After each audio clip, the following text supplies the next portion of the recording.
Tungi payt ayol kishi uyga qaytib kelayotgan paytda uning orqasidan shubhali va qo'rqinchli bir erkak kishi poylab kelayotganini sezadi.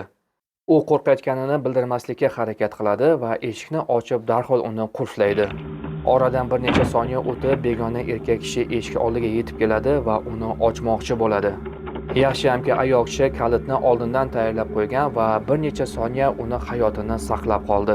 Agarda u kalitni oldindan tayyorlab qo'liga olmaganda, o'sha qimmatli soniyalarni kalitni izlashga sarflardi va orqadagi shubhali erkak kishi uni oldiga yetib kelardi.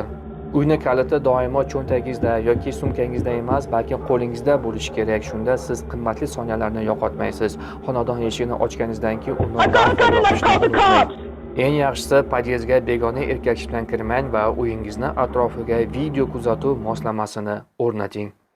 Qorong'i joy va qorong'i zinapoyalar jinoyatchilar uchun qulay joy hisoblanadi. Shuning uchun ham uyingizni atrofini yoritish moslamalari bilan o'rnatishni unutmang.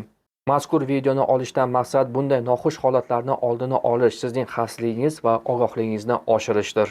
Ha, aytgancha, bizning kanalda siz bachkana videolarni topmaysiz. Bizning kanal davr talabi, ya'ni ogohlik haqida gapiradi.